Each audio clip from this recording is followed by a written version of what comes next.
Hey guys, the Blood of Dawnwalker just dropped its cinematic trailer, well, a couple of days ago, but anyway, and it's already got me so hyped. I know you watched it too, thanks for recommending it to me, because now I'm obsessed, okay? I can't sleep. Which means we will have plenty of new videos that consider analysis of art, story arcs, psychology of characters, and the whole thing. So anyway, picture this. A world drenched in Slavic folklore where ancient rituals meet brutal combat. The trailer opens with this chilling scene of a village bathed in twilight while whispers of old magic crawl under your skin. Considering that we saw both a cinematic trailer with the event that happened a couple of years prior, the game events, we also see a bit of a gameplay clip for several seconds.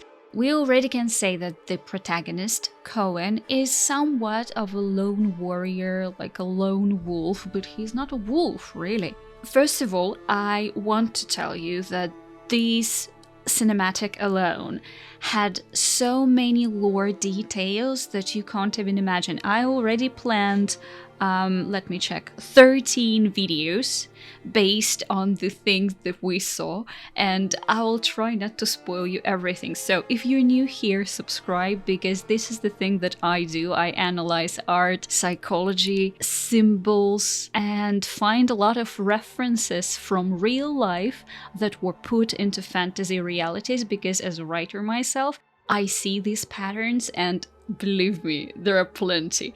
So we already know that the people who created this game, it's a new studio that was formed 3 years ago in 2022 by people who created Witcher 3 and Cyberpunk 2077. So people who created this game are veterans in the game dev industry, and they seem to be blending immersive world building with tight action, and let me tell you, those details are just amazing. So what I saw is really inspiring.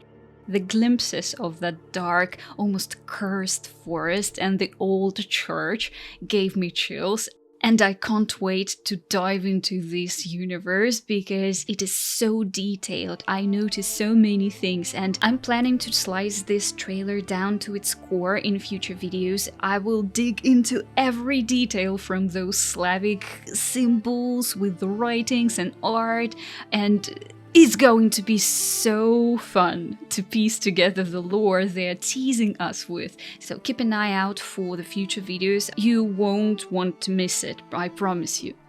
Alright, so we've spoken about the things that I found really cool, that I'm hyped about. Now it's time to cool down a little bit and speak about something that I find really annoying. First of all, I saw that many people start to compare the Blood of Dawnwalker with The Witcher 3, because the vibe is the same. It's also Slavic folklore, etc, etc, and the people who created it's like it's all the same, right? But I find it a little bit, just a pinch, disrespectful to the people who separated from CD Projekt Red to create something of their own, because the story that they have already told us about this game has absolutely nothing in common with Geralt and with the world he is solving his problems, right? Especially in terms of its creative writing. From the trailer and early hints, we can expect a narrative that's far more introspective and psychological, diving into the idea of what it means to be a predator in a world of fragile humanity. It's not just another hero's journey, it's about embracing or rejecting the monstrous parts of yourself, a theme that is tied heavily to the game's vampiric lore. And speaking of vampires, the game doesn't lean on the usual tropes like Hollywood vampires that, I don't know, we saw in Twilight or whatever. Instead, it seems to tap into the folklore of Eastern Europe, Balkans, and Romania and Ukraine side during the plague times, where tales of Striga, or I'll try to pronounce this as the best I can, Upir, were born out of fear and paranoia. Vampirism here isn't romanticized. It's tied to sickness, decay, and survival. There is a strong psychological element too, as the protagonist seems to grapple with whether their curse is a burden or a weapon. So it's like he has this cycle of day and night, and he changes his personality and his abilities during these cycles.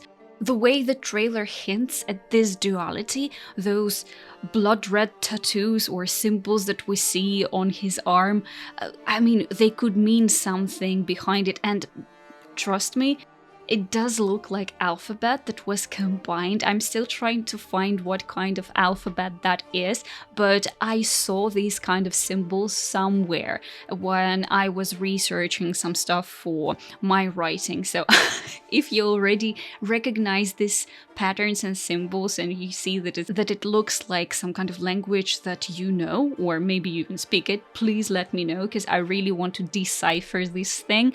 I have already started deciphering some writings and art that I already saw in the trailer, and it actually has a huge history in real life, but it will come in the future videos. So anyway, I was trying to say that we see a lot of connections between day and night, between the kind of bloody magic and nocturnal creatures that are predators, and everything that suggests that the story will put players in morally grey territory, something that we really like and something that we've missed for quite a long time in video games. I think we should expect a lot of choices that force us to question our humanity. Finally, a real RPG game. So historically, the game feels rooted in the chaos of plague-ravaged times, with villages barely holding onto life, Christian rituals or Orthodox rituals meant to ward off the unseen, and a world that feels almost forgotten by its god.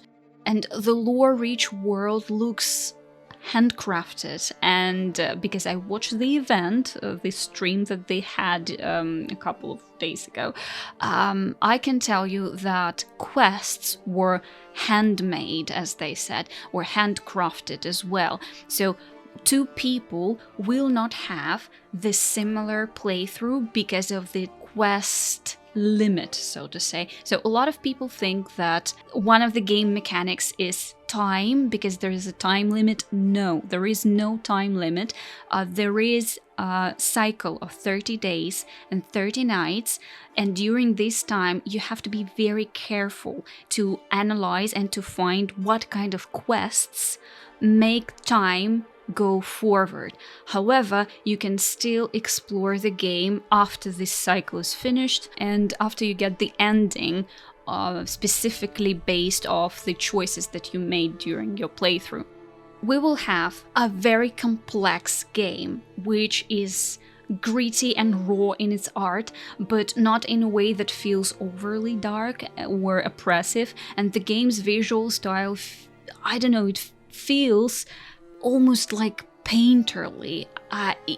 Even from this small clip of the gameplay that we saw from the alpha engine shooting or recording, whatever. So it's like a medieval tapestry that came to life, and I'm obsessed. I love it so much. I can see how they drew attention to magic, blood, and life in this universe. So I will try to wrap it up. This game is shaping up to be a masterclass in psychological horror. I really, really think that this is what we're going to have. Also, we will have folklore-rich storytelling and morally complex writing. I'm going to explore all these elements in my future videos, breaking down what they are hinting at with those historical and symbolic details, and this game's narrative and design are treasure of storytelling potential, especially for people like me who like this stuff. So I can't wait to analyze it all. Guys, please subscribe to this channel because we will have plenty of content based on this game.